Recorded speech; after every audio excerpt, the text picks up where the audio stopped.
Des informations qui ont été récupérées à droite et à gauche, et en particulier quand on regarde en détail un des trailers qui vient d'être proposé par Blizzard il y a quelques jours, vous le trouverez en description et dans mon article directement sur camelabs.fr, qui nous permet d'apprendre des petites choses très intéressantes sur le nouveau système de parangon, de mercenaires, mais aussi le futur raid à venir ou donjon coopératif. On ne sait pas exactement ce que Blizzard va nous proposer parce qu'ils ont parlé de raid il y a déjà un petit moment, et pour l'instant il y a beaucoup de mystères autour de ce nouveau contenu de fin de jeu. Bref, salut à tous, c'est les guildes, j'espère que vous lootez bien. Comme toujours, vous êtes nombreux à regarder régulièrement mes vidéos sans être abonné, donc pour soutenir la chaîne et ne pas manquer les prochains builds et vidéos news à venir, n'oubliez pas d'exploser ce bouton rouge, d'activer la cloche. Sur ce, c'est parti.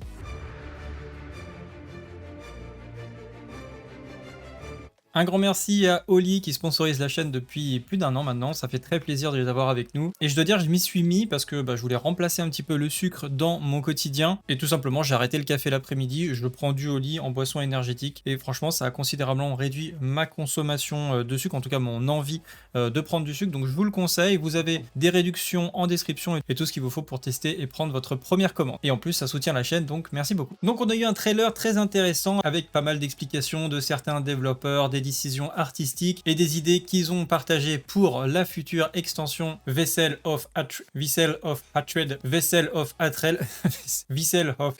désolé pour la prononciation, je sais que j'ai un accent complètement claqué, mais ça va arriver très très vite, hein, je vous rappelle, c'est dans 2 mois et demi. D'ailleurs, mon clan recrute activement, on a un clan de chill, un clan un peu plus hardcore, donc n'hésitez pas, vous avez le lien du Discord en description et un petit formulaire à remplir, et on est bientôt complet. Bref, pendant leur exposé, il y a pas mal de petites informations et détails qui ont été intéressants à observer, et c'est ce qu'on va regarder aujourd'hui, en plus d'autres informations qu'on a pu voir par exemple sur WoWed. Une des premières choses qu'on peut constater, c'est le changement au niveau de la barre d'expérience. Alors en fait ici ils étaient en train de présenter le nouveau système pour le Spiritborn, hein, avec les différents esprits, mais ce qui a attiré l'attention de la communauté, eh bien c'est au niveau de la barre d'expérience, qu'on le sait, à partir du niveau 50, normalement, vous commencez à débloquer les parangons.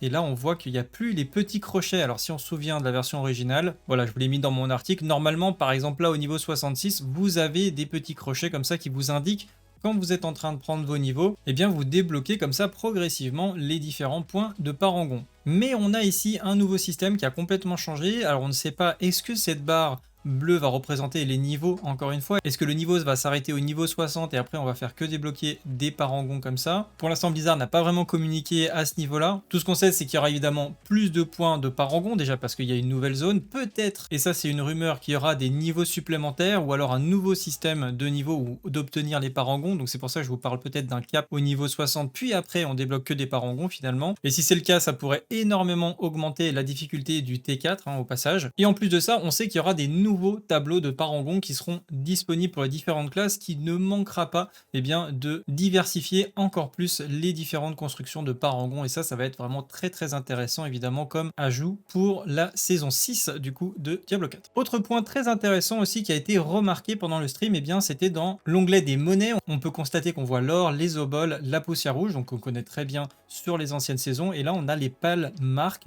Et ça, eh bien, a priori, il semblerait que ça soit utilisé pour acheter des accords et certains objets pour vos mercenaires. Il devrait être obtenu en augmentant la relation que vous avez avec votre mercenaire. Donc peut-être que vous aurez comme ça un système de réputation envers votre mercenaire, ce qui va vous permettre de débloquer certaines choses. Ce qui sous-entend qu'on peut avoir plusieurs mercenaires et qu'il va falloir faire un choix, et que si vous changez de mercenaire, il faudra repex, entre guillemets, votre mercenaire. Et que pour débloquer le système d'échange avec votre mercenaire, il faudra être de niveau 5. Alors a priori, vous allez pouvoir acheter de l'équipement pour votre mercenaire. Ce qui m'inquiète un petit peu, c'est que j'espère qu'il n'y aura pas besoin spécifiquement de la monnaie pour acheter de l'équipement pour le mercenaire, mais qu'on puisse l'équiper d'équipements que nous on pourrait mettre sur nous, mais qu'on pourrait le donner à notre mercenaire, parce que ça viendrait à équiper un deuxième personnage. Je trouve que c'est un petit peu comme à la manière de Diablo 2, ça rendrait le jeu hyper intéressant avec peut-être moins d'emplacements, hein, comme c'était le cas sur Diablo 2, mais ça rendrait vraiment le truc hyper intéressant de pouvoir donner, pourquoi pas même des légendaires, des uniques avec des affixes particuliers avec votre légendaire pour bénéficier de certains procs et tout. Franchement, je trouverais le concept vraiment très intéressant, et j'espère pas qu'on n'a pas du stuff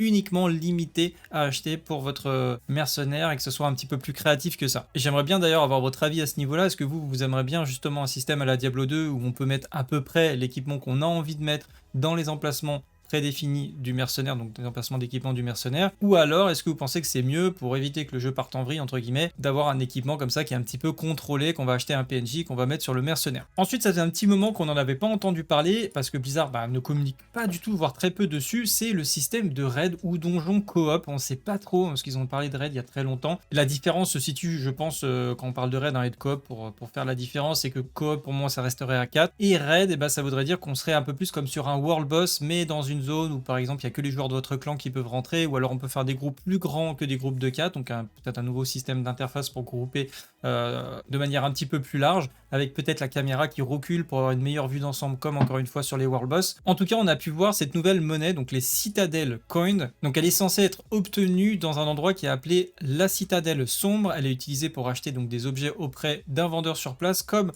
l'indique l'infobulle. Il s'agit d'une monnaie très protégée par les habitants de la Citadelle Sombre. On peut supposer que ces habitants sont soit des démons des enfers, soit des cadavres corrompus du Zakarum, mais il est très probable que cette monnaie soit obtenue en tuant des boss, des élites au sein de la Citadelle Sombre. Cela serait similaire à World of Warcraft pour des monnaies dans les raids, c'est-à-dire que si les groupes parviennent à tuer des boss puissants, des jetons de certains niveaux sont attribués aux membres du groupe et peuvent être échangés contre des pièces d'armes et d'armures puissantes appartenant généralement à des ensembles de niveaux. Donc peut-être un retour des 7, même s'il me semble que Blizzard avait dit il y a longtemps qu'il ne réintégrerait pas des 7 dans Diablo 4, donc peut-être qu'on aura un retour des 7 au niveau des raids. D'ailleurs, qu'est-ce que vous pensez de ça également? Personnellement, tout le contenu fin de jeu qu'ils peuvent ajouter, je trouve que c'est toujours une corde de plus à l'arc de Diablo 4, et surtout ça pourrait développer le concept des clans qui est un petit peu mis de côté, je trouve, et ne serait-ce que l'interface du clan, s'ils pouvaient l'améliorer, ça serait vraiment une très très bonne chose. Et vous, qu'en pensez-vous? Pour ma part, on se retrouve dans la prochaine vidéo. Salut à tous, salut les guilds, ciao bye.